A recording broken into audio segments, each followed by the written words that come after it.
Good morning, everyone. Welcome to our panel discussion of Mom, Esquire, Negotiating the Balance Between Motherhood and Legal Career. My name is Kristen Jurjevich. I am the current chair of the Virginia Bar Association Young Lawyers Division, and I'm also a shareholder at the law office of Pender and Coward, practicing in our Virginia Beach location. I personally have an almost 2.5-year-old daughter named Eliana. We named her this. It means God has answered, after basically 7 years of trying. So she's our little miracle baby. I'm a full-time mom and a full-time attorney, so I'm passionate about both. But I'm always interested in hearing how other lawyer moms are balancing the two of the most amazing jobs in the world, being a parent and an attorney. I knew there had to be others out there in a similar situation to my own, so I wanted to put together a panel of women to discuss how do you perform the balancing act. And we have an incredible group of successful attorney moms that will be presenting today. Just so you know, if you have any questions, please place them in the chat box and we'll do our best to cover all of them after all the panelists have spoken. And please feel free to put your own advice and experiences there that may be helpful to others, because we can all learn from each other. Just before we begin going into all the panelists, I'll give a little bit of my own personal story with negotiating the balance, the short version anyways. I'll say that at the time I had Eliana in November of 2019, I had been working at my firm for about 10 years. I was a shareholder and I was working nights, weekends, just meeting the billable hour expectations. We placed Eliana in daycare when she was around 4 months old in March of 2020. Do you recognize the timeline? Yep. One weekend and everything shut down because of COVID. So during 2020, I did my best to work in the same capacity I had for the prior 10 years, but with just me and my husband being a CPA at a public accounting firm and no family in the area to assist, it just became too much. So the year 2020, it was a blessing in that I was able to spend lots of time with my daughter, but it was also a challenge in that I had a huge tension or stress in trying to maintain the same level of output that I was trying to do for the last 10 years. It was just a lot. It was too much. So by the end of 2020, I decided to approach my firm with a proposal. I took the existing compensation structure, which is very typical of a lot of other firms out there, the base plus the bonus, and the existing expected billable hour requirements. And I came up with something that I believed would work for both me and the firm. I adjusted the levels such that I reduced my base, but I also reduced the bonus threshold so I could still theoretically make the same amount of money if I worked at the same capacity, but I eliminated the mostly self-induced stress of meeting billable hour requirements and expectations. And if I didn't meet those expectations in the same level that I had in years past, then I just brought home a bit less, which I was fine with. The firm agreed to the proposal, and it actually has worked out as I had hoped, and even better than I hoped for the last couple of years. The main point I'm trying to make is that you should explore creative ways to accomplish what you want in a way that the firm would agree to it. In other words, make them an offer they don't want to refuse, and then don't be afraid to ask. But that's just my story. And now I want to introduce you to 5 incredible women joining me today. And before they go into their experiences with this balancing act, I'm going to ask each of them to begin by introducing themselves and letting us know the number and ages of their children, as well as share a piece of practical advice they may have found helpful in raising children. And I am going to start by asking Jen. Hi, thank you so much. Very excited to be here. My name is Jennifer Ligon. I'm a partner in the healthcare group at Williams Mullen in Richmond. I have 2 daughters. Avalyn is 7 and Coralie is 4. My practical tip, which Kristen will not like to hear, given that she is a routine person, is that routines change, norms change, routines change. What works today likely won't work tomorrow or a year from now, or may not. So my practical tip is to be patient with yourself and your child or children and whomever is in your village, because things just constantly change. Yeah, that is great advice, and something I don't want to hear, because my practical tip, which I inadvertently left off, would be to establish routines early But yeah, it is good to keep in mind that those routines are going to change. Alison, what about you?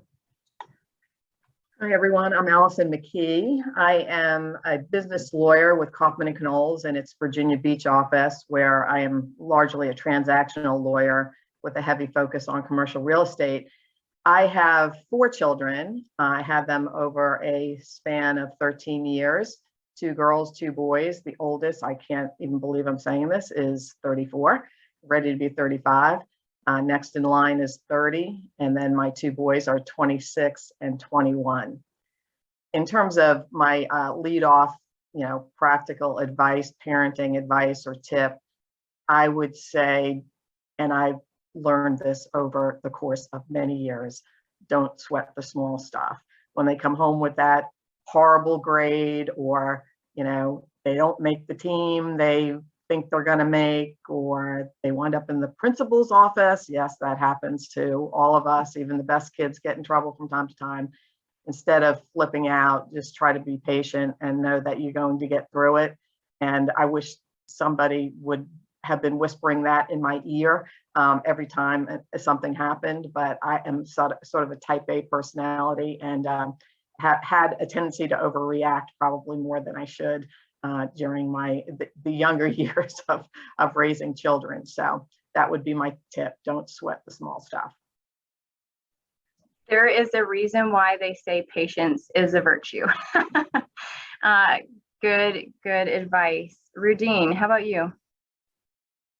Well, we've only been in this for like 7 minutes, and I'm hearing such great advice. I wish I would have heard many years ago. But I'm Rudene Haynes. I am a partner in the Richmond office of Hunton Andrews Kurth. It was formerly Hunton and Williams. I am on the executive committee. I've been practicing for about 23 years, and that's just so difficult to say. But I have 2 children. My youngest is 9 years old. She's a 4th grader.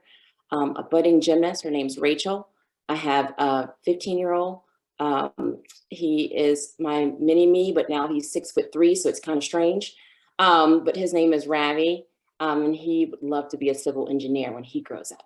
So my practical advice is that I think a lot of us feel kind of ashamed or guilty when we kind of buck the conventional way of doing things, or the conventional way of parenting. Like I remember when I was, a little younger than I am now, you used to always hear, oh, you should never leave a sleeping kid in the car seat.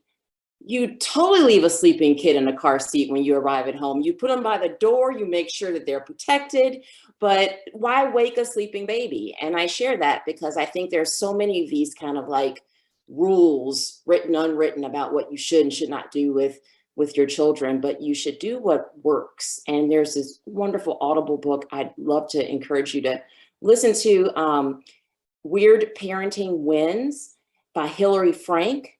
Again, it's hysterical about all the crazy things that some people do. Crazy, not crazy, different things, interesting things, tips and hacks that people use as they're parenting their children, because no, 2 children are the same. But thank you, Kristen, for having us here, and I'm looking forward to the conversation.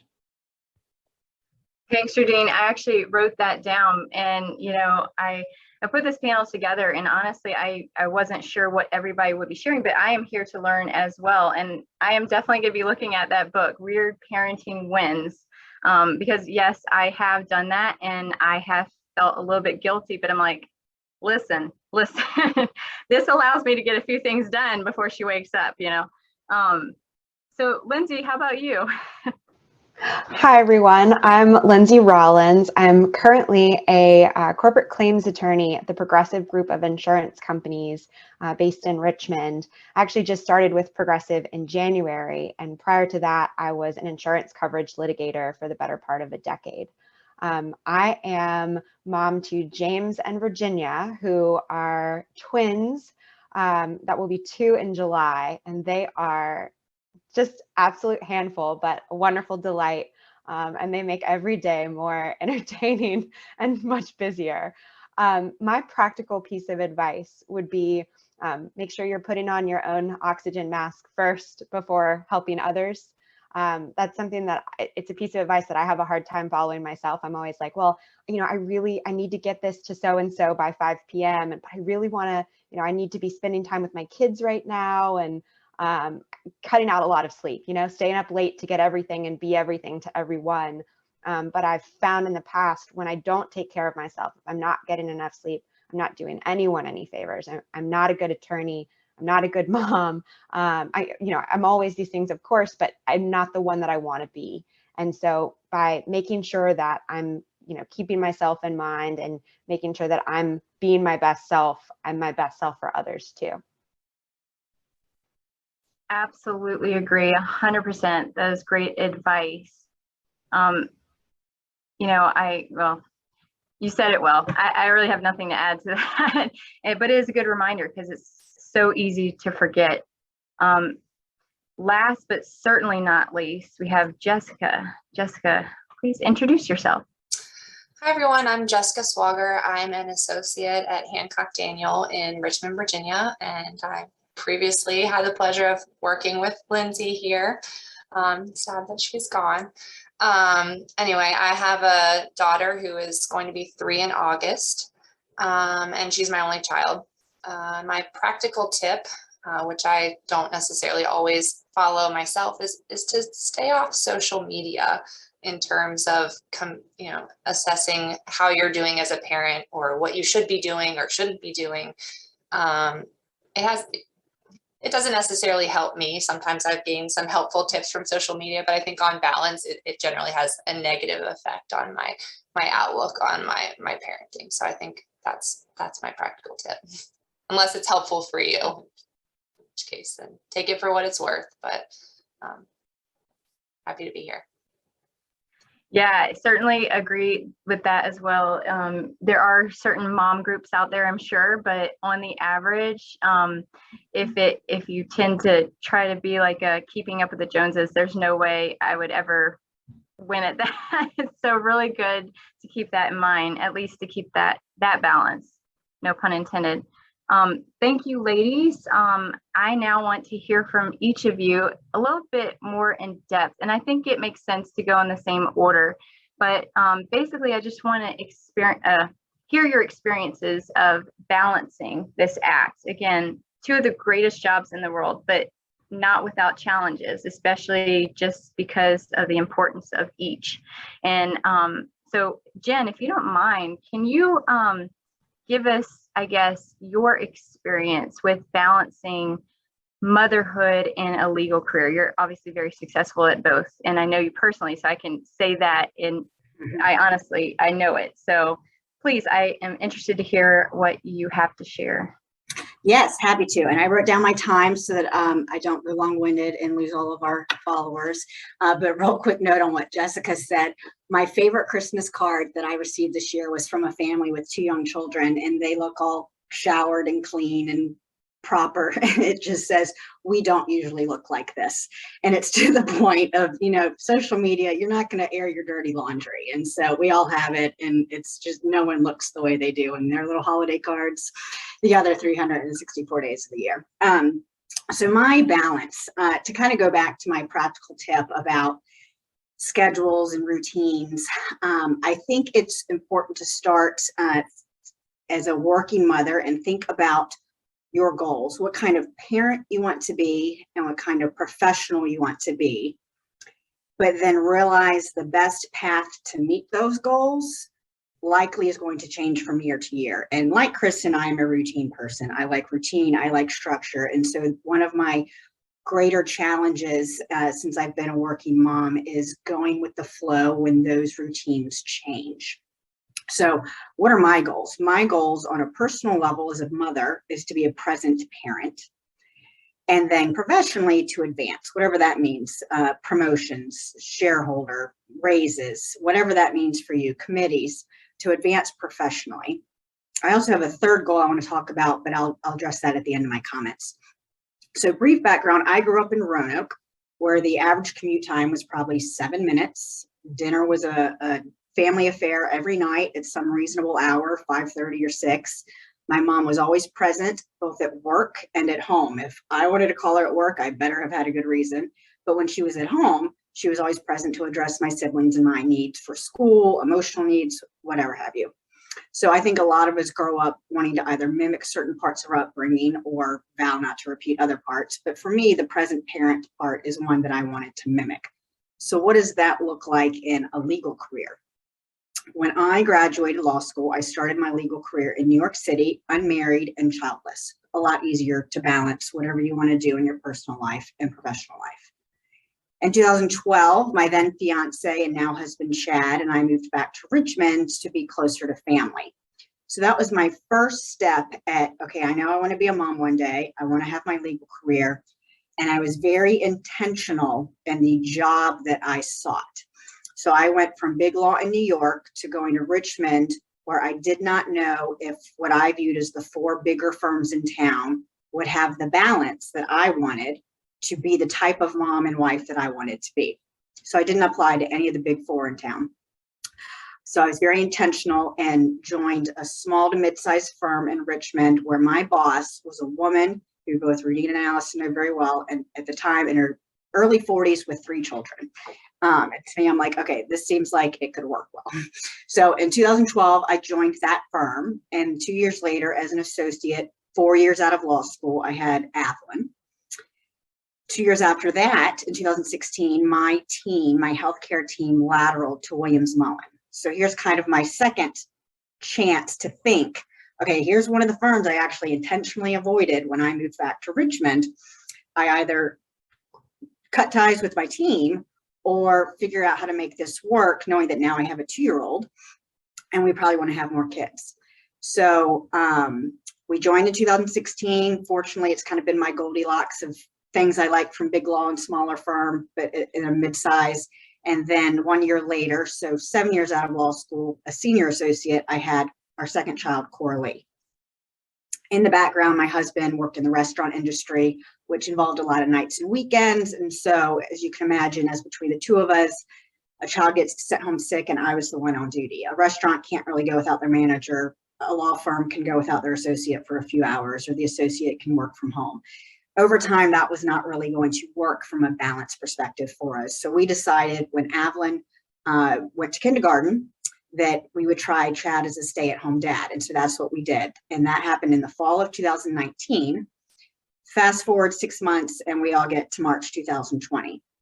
So I used to say that given the pandemic and the 1.5 years that we relocated and lived with his family during the pandemic for a variety of health and education reasons, and then the last 6 months being back, that we've not had a new normal to figure out our balance. But I think that's wrong. And this goes back to my point about changing routines. I think that once you have a child, there's no such thing as a linear path anymore. It changes weekly, monthly, annually, depending on what's going on with your family, with your work. And so what is easier for some and was not easy for me was learning to be flexible and adjust and rely on that village and know that maybe this preconceived plan that you had going into being a working mother about how your life was going to work and the kind of parent you're going to be, if you want to keep attaining those goals, you need to kind of pivot along the way. So I have learned to be more flexible. A very simple example is pre-kids. I exercised on the same 3 days every week. It works like clockwork. That does not work with children.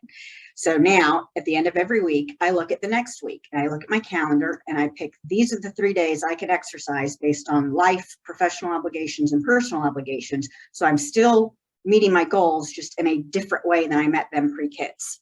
So I'm at the time I wanted to stop. So I'm going to just talk briefly about my last goal, which is self-care.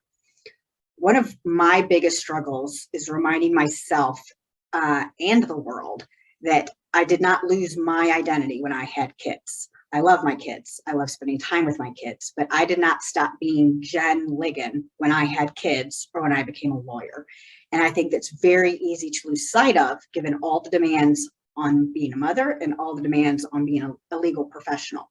So my unsolicited advice is that it is okay to create time and space in your life for yourself and where you put yourself first. To Lindsay's point, I think it makes us happier mothers, better professionals, And we don't need to lose who we are just because we have these other two big categories in our life. So I will stop there. Thanks, Jen. That was really great. I mean, words of wisdom for sure. And, I think that the only part of really like being hard set on making a routine is like when they're newborns to maybe 2. I don't know beyond that. So I'll be looking to some of you other ones to fill in the gaps there, but just for at least getting to bed at a decent hour each night. But otherwise, I think you're right, exactly. And I would add even this to kind of keep your coworkers and the people you work with in the loop as things change. Like, for example, I just learned this morning that Eliana's daycare will be closed 3 days for spring break. And so I immediately told my real estate department, because I have so many closings, like I will be on a tentative schedule these days. And if you do that, it makes life easier both for you and the place where you're working if they know what's going on. Alison, so you have a lot of experience with 4 children. And if you could go back in time and talk to your pre-mom self, or even whenever, what would you tell yourself about the balancing act between motherhood and a legal career? Well, I think Jen pretty much hit the nail on the head. I feel like she's listened to me at some of these panels that we've done previously, but I often talk about, the path not being a linear one. And I think in my case, what I thought I would do today is share with you the path that I took, just in terms of how I navigated it and the like. But it is a path that is full of successes, but also some serious struggles. And career-wise, I wouldn't say that I've achieved all that I would have liked to have achieved, but quite frankly, there are only so many hours in the day. And, we chose to have 4 children. And I do think with every child you have, things exponentially get more complicated. And then if you have a child who has health needs in particular, thank goodness, my experience on that has always been sort of a temporary thing, but oh boy, when you have a sick child, that sort of sends you into a tailspin. So everybody's situation is different. But in terms of my path, I will share with you some of the highlights. I started with Hunton Williams in the Norfolk office in 1984 and was blessed with a fantastic mentor who, pretty much taught me everything I know in terms of practicing law. He was terrific. I had a child 3 years later. The firm was extremely supportive. I had another child 4 years later. Again, the firm extremely supportive, but in the background, I'm trying to juggle the childcare thing. I mean, we have no family down here in Tidewater. The closest family was in New York. And I tried every single arrangement that I think was out there. And some of my stories, I would need a whole hour to tell you about them. Some of them are pretty hilarious, but some of them pretty sad. We started out in a daycare center, picking up by 6 o'clock was a real challenge for me. I usually work later than 6. And back then, remember, we didn't have the technology that we have now. We didn't start using email in the firm until 1995. So, email didn't exist. Everything was by telephone, by fax, and by FedEx. You had to run documents, to the airport by 7 o'clock in order to get them in FedEx on time. So the flexibility was not there. And so we moved from a daycare center to an au pair who lived in, who I hired over the phone without having met. That was a very interesting story. That would take up an hour of all the things that we faced with her. Had another au pair who lived with us for a while, and then I had somebody who came to the house. But all of those situations were less than ideal. I just never hit the right one. And I think right now, women have a lot more options. I think there are a lot more daycare centers out there that are excellent. And I think, just having technology, being able to work at night from your computer, early morning, whatever it takes to be a little bit more flexible, all those things are factors, I think, and were challenges for me not to have that flexibility as I was going through the process. But I ultimately wound up having just some, reevaluating of what I was doing. My dad died suddenly of a heart attack in 1992. He was 57 years old, totally out of the blue. And I started to think, well, what am I doing? I was spending a lot of time in the office, coming home. At one point, one of my children said, yeah, Rosemary, who I loved, our caretaker at the time, she said, you're late again. She says, you're always late, you're never on time. And it's not just derogatory comments. And you're just like, oh my gosh, what am I doing? This is what my children are hearing. So I made a decision in 1992 to leave Hunton Williams, and the firm talked me out of it. And I wound up taking a leave of absence. They paid me for the entire leave of absence, which I did not expect at all. And I said, I'll come back, but I want to come back on a part-time basis. And the firm agreed to that and wound up actually making me a partner there while I was working part-time. That part-time gradually morphed into full-time again. And I found myself again in 1995, a couple of years later, when I had my third child, saying, what am I doing? I just had this nagging feeling that I, just wasn't doing what I was supposed to be doing, at that time, working full-time. And let me add too, my husband is a full-time attorney with he had a very successful, growing healthcare practice at the time, representing mainly physicians. And physicians either like to meet before their office hours or in the evenings after their office hours. So guess what? Many nights, many early mornings where you need two people to get your act together, to get to work and whatnot, I was having to go it alone. And so there was just a lot of stresses on us. And I decided again in 1995 to step back. And I tried to resign again from the firm, and they talked me out of it again. They were so supportive. They there were many years of wisdom that I should have listened to them more. They wanted me to stay on in some capacity, and I did, and I worked part-time for a number of years for Hunton Williams, but with every passing year, it seemed to be less and less. And then we had our fourth child. I was still doing this very part-time gig with Hunton. And after about a year of having a baby crying in the background while I'm trying to close transactions and the like, I said, I can't do this anymore. I want to take time off. And I did. I took about 5 or 6 years off completely. And I often say those were the best years of my life. I had more friends than I ever had in my life because I was out socializing and playing tennis and running carpool and doing all the things that moms like to do. And I actually enjoyed it. But when the youngest was old enough to go to school, I knew I had to go back to work. I mean, I just couldn't stay at home. And so I joined Kaufman and Canoles, which is where my husband has been a partner since, he started work there in 1984. I forget what year he made partner. But I joined the firm on a part-time basis. And, I've always been super active with the Virginia Bar Association. As many of you know, I was the chair of the Young Lawyers Division back in 1993, and then was more recently president of the VBA in the year of COVID, 2020, which was really rotten luck. But I always knew that I wanted to take a very active role with the Virginia Bar Association.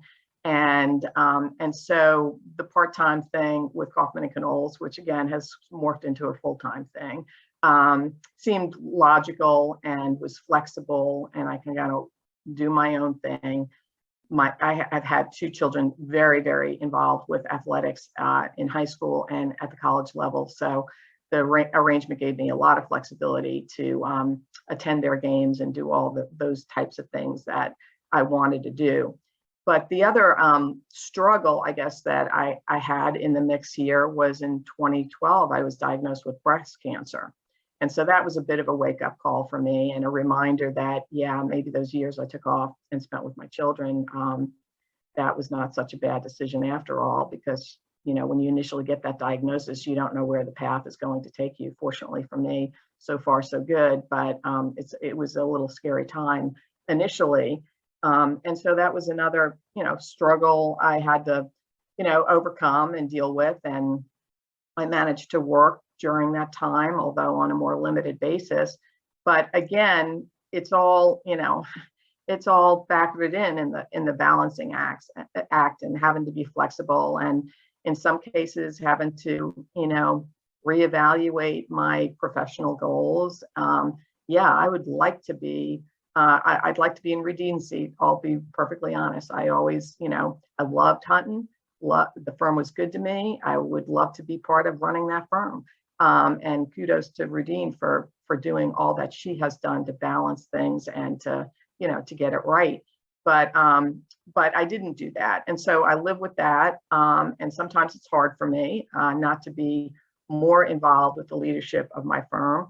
But I am grateful for, you know, opportunities I had with the VBA. I am really grateful for the time I spent with my kids on their athletic fields and, you know, various activities over the years. But it is, you do have to be flexible. And in closing, I'm just going to summarize with a couple of thoughts that I have in terms of advice for the group. One is, you know, be flexible, as we've been talking about. Second, I'm going to pick up on what Kristen said for the you young people out there. You know, communicate. It drives me crazy when someone tries to hide from me. You know, somebody has a project and they go MIA for a day or two. No, like everybody recognizes that, particularly with COVID and daycare shutting down and whatnot. Everybody knows that young parents are juggling. The best advice I can give you is be forthright. Let the people you know you're working with know exactly what your situation is.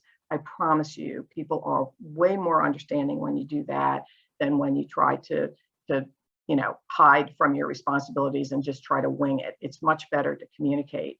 And last but not least, do try to make every effort to be with your kids and do things with your kids, and don't think, oh, well, I'll do that next week, or I'll attend that game next week, or I'll take pictures after the game next week, because sometimes next week doesn't come for whatever reason. There's an injury, there's COVID, there's illness, there's something that gets in the way. And so, you know, carpe diem, you know, seize the day and really cherish those times with your children, because I know you've all heard this, and I really sound like the veterans in the group, but it goes by so quickly. It is unbelievable.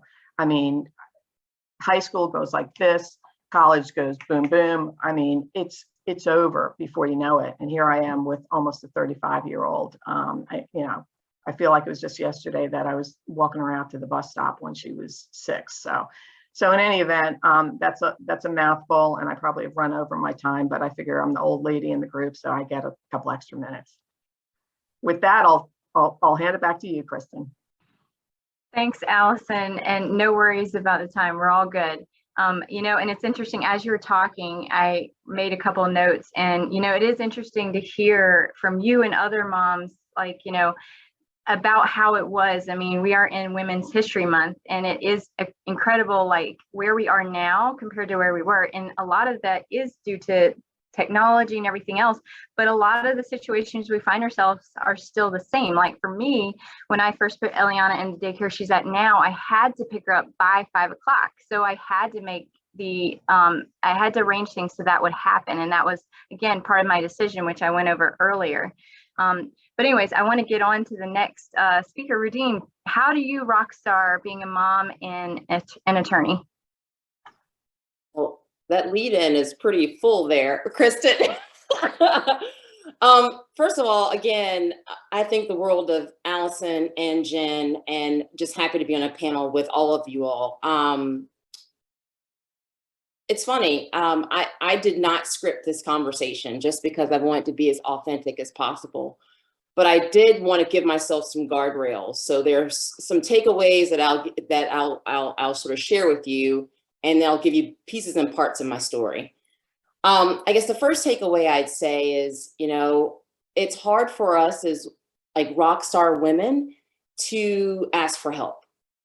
You should not feel guilty or need to feel like someone needs to give you permission to ask for help. Sometimes you just need help. So some people don't know this, but due to a series of unfortunate life events, with my eldest, I actually was a single mom for his first 3 years of life. So, and I lived in Richmond and all of my family was in Florida. So I didn't have any family available, sort of estranged with my ex-husband.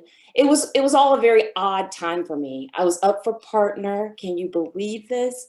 It was just weird. And I was 31 years old. So I had just a lot of things kind of not going in the right direction.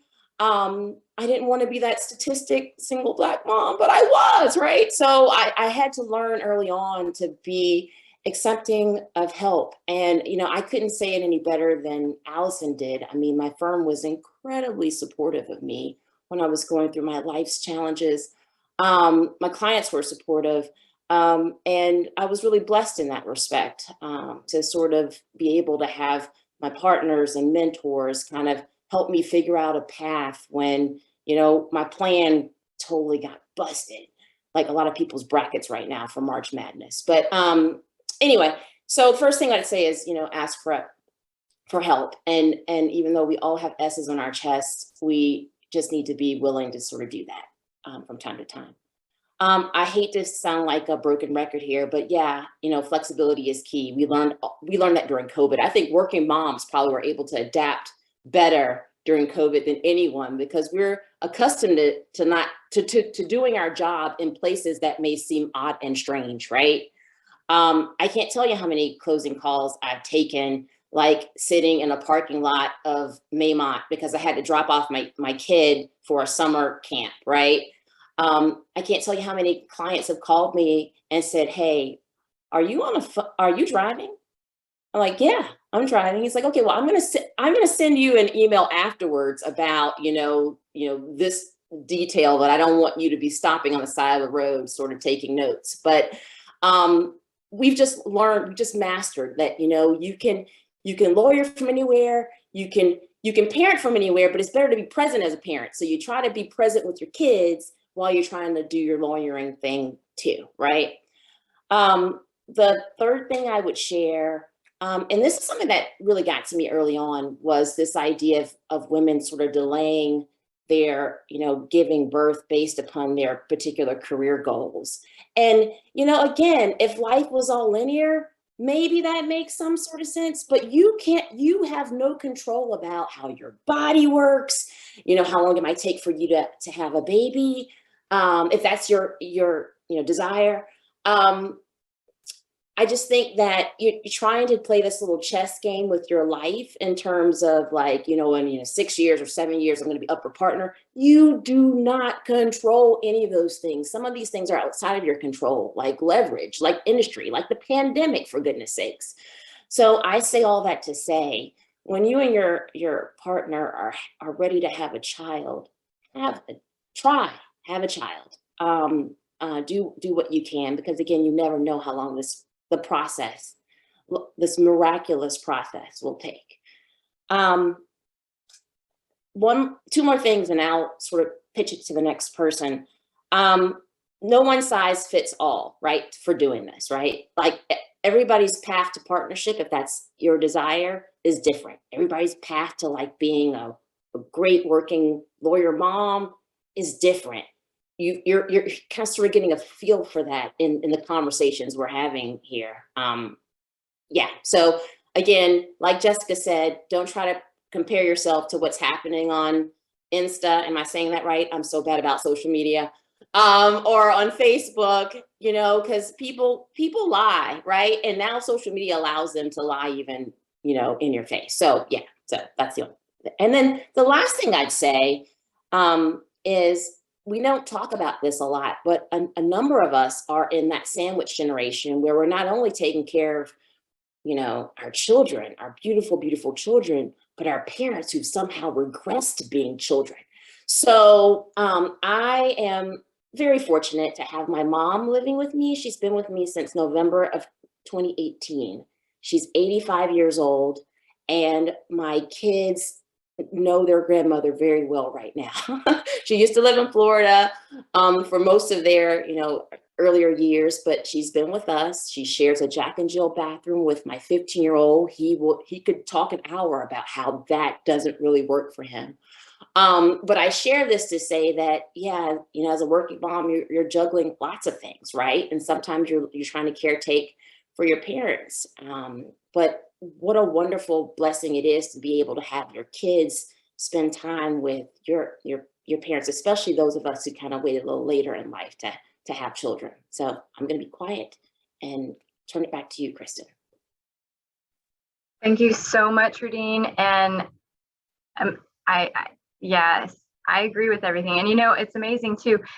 Even if you don't have the ability to be with family, like in the same house or area, technology is amazing. And like my daughter's first birthday, which was November of 2020, she had a Zoom birthday, which she was accustomed to. And this child is probably more technologically advanced than I am, but I have pictures of her just sitting on the Zoom, like telling everybody, telling her happy birthday.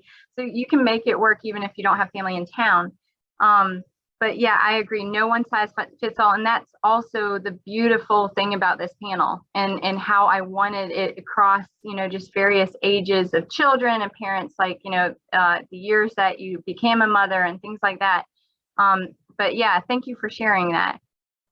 Lindsay, how do you balance life as a mom and with twins, 18-month-old twins, which is incredible, which are almost 2 years old? I would say strap in for the ride, but I'm sure your kids are just so much sweeter than my little girl is amazing, but she's very active. So, but yeah, tell us about how you balance. Oh, well, thank you, Kristen. I really appreciate it. I will preface this by saying my life is utter chaos right now, and there's some folks doing work in my house today. So if you hear the background noise, apologies in advance. But I hope everyone on the call, knows what it's like to be juggling a lot of things. So. But like I said, apologies in advance for the background noise. I think my kids are probably the youngest out of any of the panelists, and it's such an impressive panel of people. I don't purport to have any better or really additional advice as to what has already been said. So with that in mind, when I was thinking about what I wanted to share, I just want to talk about my story and how I got here, so that anybody out there who is feeling like they don't have it all together and they don't have advice and they're really appreciative of the advice that others have offered knows that I'm right there with you. I'm in it with you. I'm figuring it out as I go. So my story starts, I guess my mom's story starts in November of 2019. I found out on, I think, a Wednesday that I had made partner in my firm, and I was so excited. It was a goal that I'd been working towards for a long time. And then I went to a friend's bachelorette party in New Orleans and was there through the weekend, and came back on Sunday, and the following Tuesday found out that I was pregnant. And a couple of weeks after that, found out that I was pregnant with twins. So things were really changing quickly in my life at that point. And, I was like, okay, we're going to figure this out. We hadn't planned for two, but we're going to make it work. It's all going to be great. And being the, very anxious person that I am, I tried to relieve some of my anxiety by controlling the situation, planning for the situation. And I just started pouring into the books, reading everything I could about twins, and the supplies I needed, and the routines that we needed to have, and all of these things. And then March 2020 happened, and the whole world changed. Everything that I thought life was going to be, and all the family support that I thought we were going to have. None of our family, with the exception of my sister-in-law, live in town. My husband's parents live out of town. My parents live out of town. And I was convinced at that point, I was like, well, they're not going to be able to see the twins for who knows how long. We don't know what this looks like. So everything became terrifying. And of course, to go along with the construction noise in my house today, we decided to do a renovation on our house, get it ready for the twins, and pulled out our kitchen the last week of February 2020, before we knew that everything was going to shut down. So I was very pregnant with very large twins. I had no kitchen, so no running water in the kitchen, nowhere to store food. I was bent over the bathroom tub washing dishes every night. And so then when the pandemic hit, and there was delays in getting supplies, delays in getting permits. We were like, we've got to get out of the house. We just moved out of the house for a month. We were really fortunate that no one else was really traveling then. So we managed to find a rental at Lake Anna, and we lived at Lake Anna for a month and worked virtually. And it was just this very strange period of time of not knowing what was going on, not knowing what things would look like in a few months, just with my life and having children, but also what does the world look like? What does my job look like now that I'm working virtually, now that I'm a partner? It was really, really chaotic. And the twins were born in July of 2020. They were huge. They were like 7 pounds each. And it was sort of, it wasn't a traumatic birth, but it was still a traumatic experience, I'm sure, as many people on this call know. And all of my planning went out the window. I had everything that I thought that I was going to do, everything I thought that, I was like, I've got this, I know what I'm doing, I've got all the supplies, I've read all the books. None of it mattered. It really didn't. And all of the rules that I had set of like, we're going to be very cautious and we're not going to let anyone come visit, all of that went out the window. I remember being in the pediatrician's office, the very first visit after we were released from the hospital. And the pediatrician was like, listen, there are risks, yes, but you need the support, and the support is more important than the risks are risky. Have your family come. And I cried. I just cried in the pediatrician's office because I needed someone to tell me that I could change my plan and that it would be okay. And that has been motherhood. It has just been changing the plan. I remember thinking, okay, I'm going to put the kids in daycare. Well, so many daycares were shut down or taking fewer kids that all of the daycares were completely full when I looked. I wasn't able to find a single daycare that would work. So I changed my plan. I was like, okay, we're gonna have a nanny.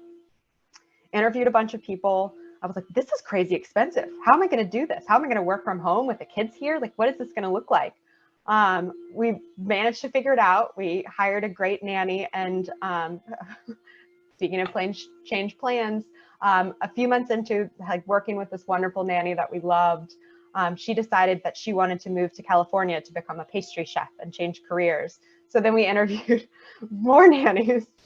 And again, we're really lucky to find a wonderful one, but it's been so much about flexibility, which is not in my wheelhouse. I also, I know that this is like a topic that, we could go on for hours and hours and hours, but I experienced some really significant postpartum anxiety too. And, the twins not sleeping for the first few months and having to deal with that every time they would wake up in the middle of the night. My husband and I were both up, so there was no opportunity to sort of hand off.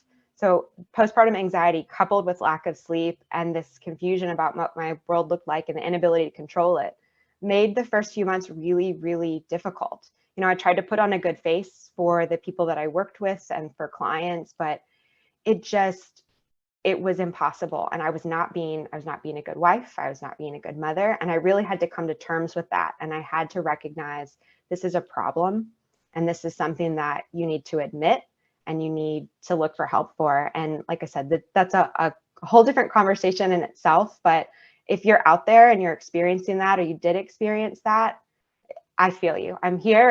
And if you ever want to talk, please feel free to reach out, because it's a hard thing to go through. I was really lucky that at the time I was working with Jessica and the folks at Hancock Daniel, I was really, really lucky to be there and have the support of the firm and have the support of the senior partner that I was working with. I came back to work once we hired our nanny. I came back to work and I was working in the office from about September after my maternity leave ended until December, when we had a COVID outbreak in the office. And I decided, nope, I'm not doing this, too risky. I'm going home. And I just started working from home. I told the senior partner that I worked with, I was like, listen, I'm going to work from home until you tell me I can't. So let me know if it becomes a problem. We can reevaluate, but I'm just going to work from home until you tell me I can't. And he had no problem with it. He was like, that's totally fine. Like, I know that you're accessible. I know that you're doing work. That's wonderful. And that honestly opened up so much for me, because being able to work at home meant that I could still see my kids during the day. Like I could go downstairs and have lunch with them if I needed a break during the day. And I could get done, you know, a lot of the things that are just like tedious and you have to put off until later in the evening or at night. I could just go run downstairs and throw in a load of laundry and then head back upstairs for my next call, or head back upstairs and, you know, take care of a brief or a filing or whatever needed to get done. And that made all the difference in the world. And so I was really fortunate to have that. I will say, to Kristen's point too, creating a routine for me was really, really important. It's the only way that I've been able to manage my anxiety and to manage the chaos that is having twins. It's sort of controversial, but we did sleep training, and it made all the difference in the world. My twins are currently sleeping through the construction noise in my house. They slept their whole nap yesterday through demolition of tile in the bathroom, and the bathroom is right next to their nursery. I don't know how this happened, but like, thank goodness for sleep training. I just, you know, I think that the world is changing, and as much as that has been a struggle for me, it has been such a wonderful thing too, because we're redefining what it means to be professional. And where I used to apologize, oh my gosh, I'm so sorry, I've got my kids with me, I've realized now I don't need to apologize. People understand and people get it. And so I've changed that sort of narrative. And when I talk to people, I thank them. So, you know, thank you for understanding that my kids are with me today. I really appreciate that. Or, you know, I was on a mediation a year or so ago where we were all virtual, and I, you know, told the folks, I was like, listen, we're making some progress, but it's bath time at my house. And so I'm going to need to go off camera. I'll stay on the phone if you're willing to continue to participate, but I'm going to be bathing infants while I'm talking to you. And they were all on board. And so, you know, that for me was the point at which I was like, I can do this. I can thank people, and I can stop apologizing, and I can do both. And I may not do it well all the time, but I can do both. I can be both. And yeah, that's my story. And I'll turn it back over to Kristen. Lindsay, that's amazing. I love it. And throughout your story, you're like talking about how you're balancing things. I mean, it really just, you know, in being able to, first of all, the routine helps you, but then you also have to be able to change the plan. You know, it's a balancing act. And I love it, what you said, you know, to change it from, you don't need to apologize, but just start thanking people. Like, people are more understanding than you would give them credit for. So, and again, don't, like I said in the beginning, don't be afraid to ask, because like Lindsay asked her senior partner, and, you know, they responded. And like Alison said, communicate, that's the keys. Jessica, again, last but not least, I am so interested to hear about how you navigate this world of motherhood and legal career. Thank you. Well, it's certainly still a work in progress, but to Lindsay's point, you know, for me, I've had a lot of changes in plans, but I think that the thing that has helped me the most to navigate that is to at least try to have realistic expectations for myself, and to attempt with varying degrees of success to be gentle with myself when those expectations fail. So just brief background about me. I was in the Navy for quite a few years, and then went to law school after the Navy. When I graduated from law school, I practiced in DC at 2 different very large law firms doing antitrust litigation. And life circumstances changed, and I was called to try to do something different, and decided to leave those positions, and ultimately came back to Richmond when I was a couple months pregnant with my daughter. And I started working at Hancock Daniel in March of 2019, when I was a few months pregnant. I am a single mom and have been for my daughter's entire life. So hopefully a little bit about my story will let other people who want to do this by choice or circumstance know that it's possible. It's challenging for sure, but it's definitely doable if it's something that you want to do or that you're faced with doing. So for me, I think the most important thing is, as Lindsay said, you have a plan in mind about how something's going to look, and it may not work out that way. Just a small example, I always thought that I used to exercise every day. I always thought I'll just get a jogging stroller and we'll just, right after work, just like I've always done, I'll just put her in the jogging stroller and we'll just go on a jog, and it'll be a couple extra steps, but it'll be no problem. I joined a gym before COVID, obviously. I picked the gym and said, they have child watch. This will be great. I'll go to the gym.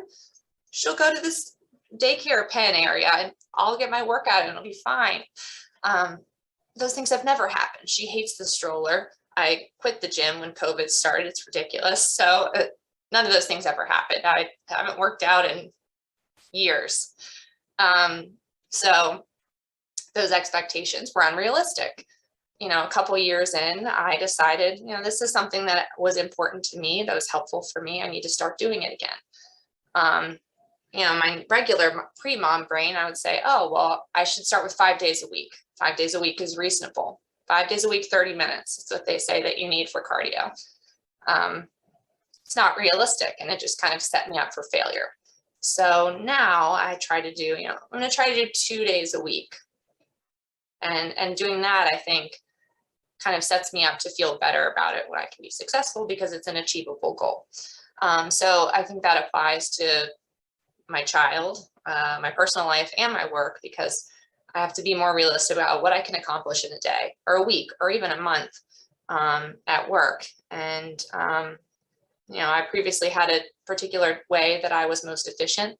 I would show up to the office pretty late, take a lot of breaks, go home, exercise, and then I'd work from 10 p.m. to 1 or 2 in the morning every day. That was just the way that I work best. Turns out my daughter doesn't care about that. So I've had to kind of reshuffle how I get things done. And it's just a matter of being realistic. I would always say for the first couple of years of her life, I'm going to work after she goes to bed. My sleep training was not successful like Lindsay's. My daughter goes to bed at 10 p.m. and requires me to sleep with her and gets up at 5 or 6 in the morning.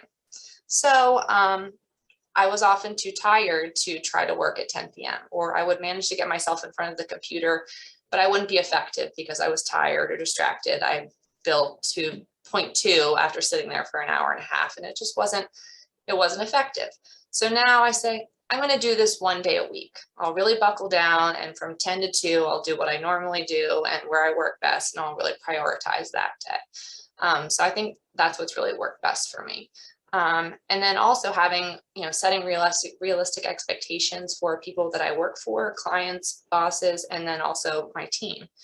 I think that really helps manage their expectations when I'm up front. Like everyone has kind of said, to be communicative, I communicate that. And I think that's really important as a single mom, and also during COVID. As the sole caregiver for someone, if something happens, daycare closes, I get COVID, she gets COVID, even something more minor than that, I'm essentially out of pocket. I'm off the grid, especially if my child is particularly high need and high energy. I'm sure that will change with time, but I'm essentially unavailable. And depending on, how long a situation is going to last, during COVID, when things were really shut down for several months, I had to really look at, what's sustainable for me and for her and for work. And so kind of setting those expectations early and often and being really communicative, I think, has helped me to be successful. Also, I think this is helpful for anyone, even if you don't have kids. When I sit down in the office in the morning, I come up with the priorities. At least 3, usually more, but certainly never 2. Always 3 priorities, things I absolutely have to get done today, or terrible things will happen.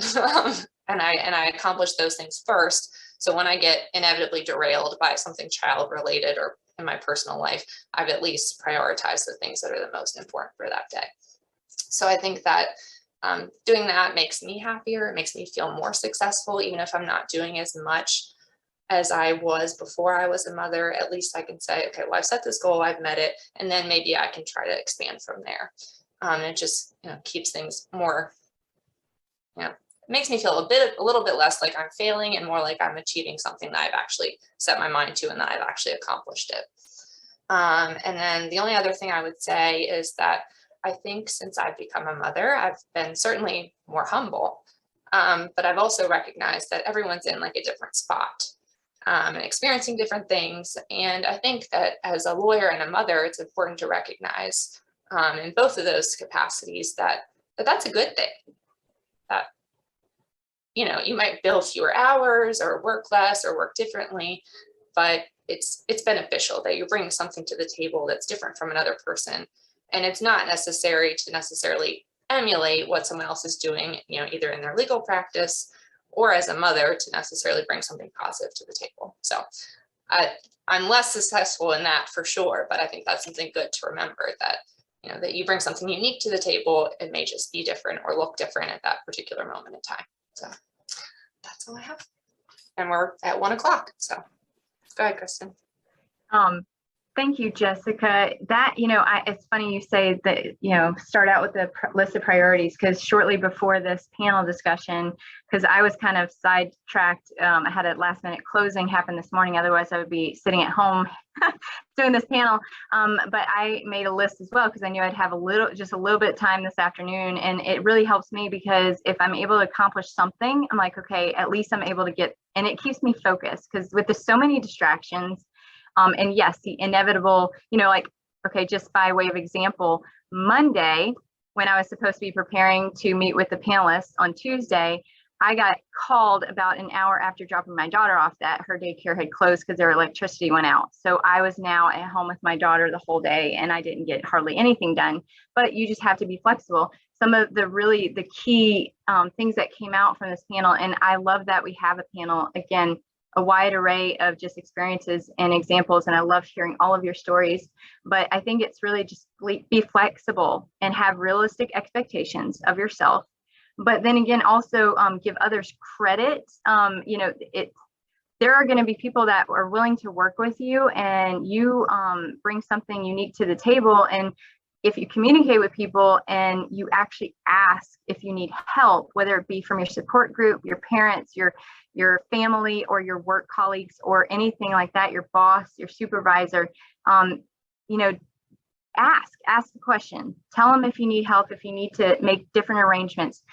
Like Lindsay was saying, like, hey, put yourself off video and on mute and say, hey, listen, or we'll tell them first before you put on yourself on mute, but hey, listen, bath time routine. So, I mean, if you give people credit, they're going to work with you. I think everybody just kind of understands that. I love what I think it was Lindsay said. It's a new definition of the professional worker, you know, that we're all coming to understand. You know, and last point that I'll make, and several of you have said it, is take care of yourself. Because whether you're a mom or dad, even any kind of parent, or anyone, if you're struggling and stuff, you need to make sure that you focus on you, because you're not going to be a good attorney or a good parent if you don't take care of yourself and make sure you are well. So with that, if we have any questions, please put them in the chat box. Let's see. We do have was one from Sarah that I thought I was responding to, but I didn't. So you go ahead and read the question and see what other folks have to say. So Sarah asked, what advice do you have for soon-to-be moms, particularly as they make the shift back to work after maternity leave? And Rudene, you want to take that one? I know you put in the chat, but just so people can hear it. Yeah. So my one piece of advice, it's probably the best advice I can give you on this one, is to make sure that you send your child to daycare or have your sort of, you know, au pair or sort of live in, or whatever arrangement you have for taking care of your kids when you're not around, right? Have that in place at least 1 week or 2 weeks, preferably, before you go back to work, just to get a feel for how things will work in theory. For me, I had the blessing of having the same daycare for both of my children, even though they were 6 years apart. We could thank Kim McLeod for that. She has had a number of experiences with some amazing daycares, but she recommended this particular one to me, and it worked out perfectly. But that really worked for me, is being able to sort of send my kid on like this trial run while I was still at home, just to see, okay, I forgot to send, enough milk this day, or I forgot to send enough diapers. It just helped me sort of, have a better idea of what things might be like once we were to go live and I go back to work. I would also add, I think that's great advice. I did just like a deep dive, came back on a Monday, and that worked for me. But I think I was in the minority. I know a lot of folks I know will stagger their comeback. They come back on a Thursday or a Friday just to get a day or two under their belt. Or, to everyone's theme of flexibility, there's so many options short of coming back on a Monday full-time 5 days a week, midweek, or a couple part-time weeks, however it works best. But that's the only other thing that came to mind based on some of the best practices I've seen with new moms. To Jen's point on that, I will say that I spent most of my first day back just catching up with people and showing people pictures of the twins. And so like it will happen, even if you go in, you're like, I'm going to be so productive. Everyone's going to come to your office. Everyone's going to ask you how you're doing. You're not going to get anything done. So don't go in with big plans to get anything done the first day. Don't go in when you've got a deadline. And enjoy those moments, right? I mean, how special is that? You don't get to do that very often. How often do you have somebody come into your office tell you, congratulations on your twins? I mean, just, savor that. You'll get to the work. It's a very special time, and you really, you don't get those days back. So.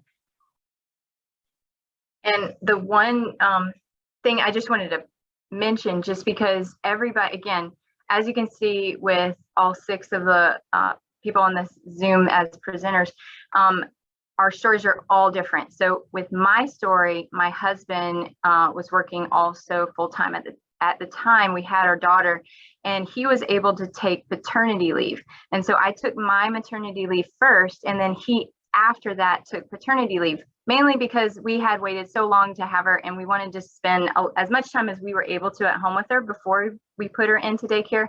And also at the time, we were trying to wait for a daycare spot to open. So for our story, that also works. I just want to mention, in case anyone is in that situation, you can look into that. Let's see.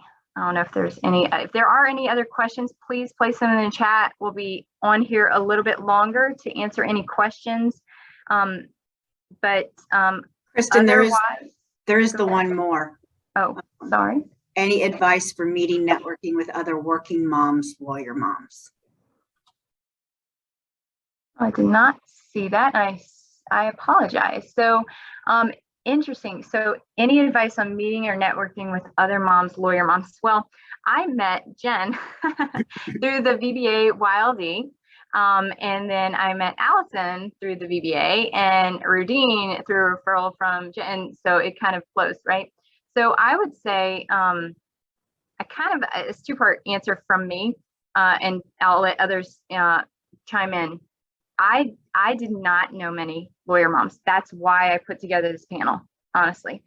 In putting together this panel, some people have reached out to me about like, hey, we actually had a women's roundtable back in the day, and it was and Alison's shaking her head like, yeah, I think that you probably know a little bit more about that. And I'm thinking, that sounds amazing. I would love something like that. So I kind of I'm like, part 2, I might want to look into doing something in, not even with just women, but we can have women and moms or parents. It's just to kind of talk about these issues that we all find ourselves, because we all can all learn from each other, but not everybody understands what an attorney is going through particularly. So for me, I have found other lawyer moms through the VBA YLD and the VBA, but I want to hear from others on the Zoom call. If you have any other points, please chime in. Keeping in mind Jessica's point from earlier, because I definitely agree, it's easy to get overwhelmed in social media. I will say that I have found a lot of good connections with people, like just some of those moments where I'm like, oh God, I feel so seen, from social media connections. Especially, I used to think that Facebook was lame and like didn't want to be on Facebook, Facebook is the place for moms, is what I'm finding. Like, I buy all of the best like used baby gear on Facebook. I've met some really great moms who have like great recommendations in Richmond for everything from, you know, mom related stuff to like, I need someone to help me with this project in my house. Do you have a recommendation? Stuff like that. And then there's a group called Mother Esquire, where people share all sorts of, some are mom related issues, some are law related issues, some are hybrids. But it's a really interesting group of people all coming together and relating with, you know, similar issues. So there's my 2 cents. This is not at all related to any question that was asked, but I just find it surprising that none of us have talked about breastfeeding. Because back in the day, Allison might know, that was a situation. Like, you go to the to the office and no one, lactation room, what is that, right? Or you need to pump and you have to have a conference call. Like, how does that work? I'm happy to say that we're not having that conversation, because so many of our workplaces have really come into the 21st century with that. When you're traveling, you can find those little lactation, cute little booths. No one's having to go hide away in a bathroom. My kids would not tolerate that. So I was always doing breastfeeding in inappropriate appropriate places, but might cause some stares from others. But anyway, I'm just happy that we've not had to talk about that during the course of this conversation. Yeah, that was a nightmare. I guess I've purged from my memory. I used to run over to daycare and run back, and oh my gosh, I had forgotten about all that. Yeah, it was nutso. There were no accommodations, none whatsoever back in the day for me, none. But I got through it, you know. And I would just add 2 points. One about the breastfeeding. I breastfed for maternity leave and then chose not to. And I feel like that in this generation is a hard stigma, because the people for whom it comes easy, I mean, I loathed it. So I did it and then I didn't do it. And as everyone on this call would say, that's okay, you do you. My second is to Lindsay's point about the postpartum. I guess it would be naive, because what any of us know before we had kids assumed that would come in the first few months if you have postpartum depression or anxiety. Around 13 months post first kid is when I was like, whoa, what is happening? And so I love that Lindsay brought it up, because like any mental health thing, there's these unnecessary stigmas, and it's like, is anyone else dealing with this? Am I allowed to talk about it?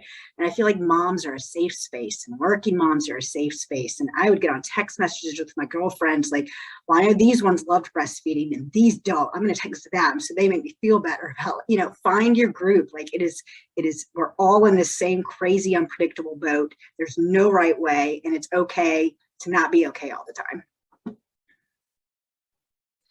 Yeah, and all I'm gonna say is I'm in my office, but you know, it's been like 2 years now, but like I have my sign that you just come up with, like, you just, you know, move along, you know, and I just put it on my door, and you know, you just gotta do what you gotta do. I mean, it's nature. And I pumped and I did as long as I could. I want to get some of these other questions too. We had another question in the box asking about a debate amongst some of the moms at the school, whether public or private sector offers more work-life balance. What's your perspective on this? I'm going to jump in on that one if I could. Yes. You know, I haven't worked in the public sector at all, but I'll tell you the experiences I've had with both of my firms, I've had tremendous flexibility with both. And so, you know, if you're looking to make partner and you have to meet certain billable hour requirements and the like, it may not be all that flexible. But if you can get in the right firm and you're willing to be flexible in terms of your career path, I do think that working for a law firm, the right law firm, provides flexibility that you wouldn't get in the public sector, where I think you need to, you know, I hate to say punch a time clock, but you've got to be there certain hours. You have, you know, X amount of, time off for vacation and the like. I feel like the best part about my arrangement right now is that I can kind of do whatever I want to do. I need to get my work done, which presents a problem at times. The end of the year was a nightmare, but But, you know, generally speaking, if I want to leave to go to one of my kids' games or, you know, do whatever, I can do that. And so that flexibility has really helped me with hitting the balance, work-life balance. Yeah, I agree. I agree. You know, and that's the decision that we kind of had to make for my situation too. Like, and again, whether you're in a private or public sector, communicate, ask, don't assume. You know what assuming does. I'm not going to say that on this recorded Zoom meeting, but I'll let you look that up.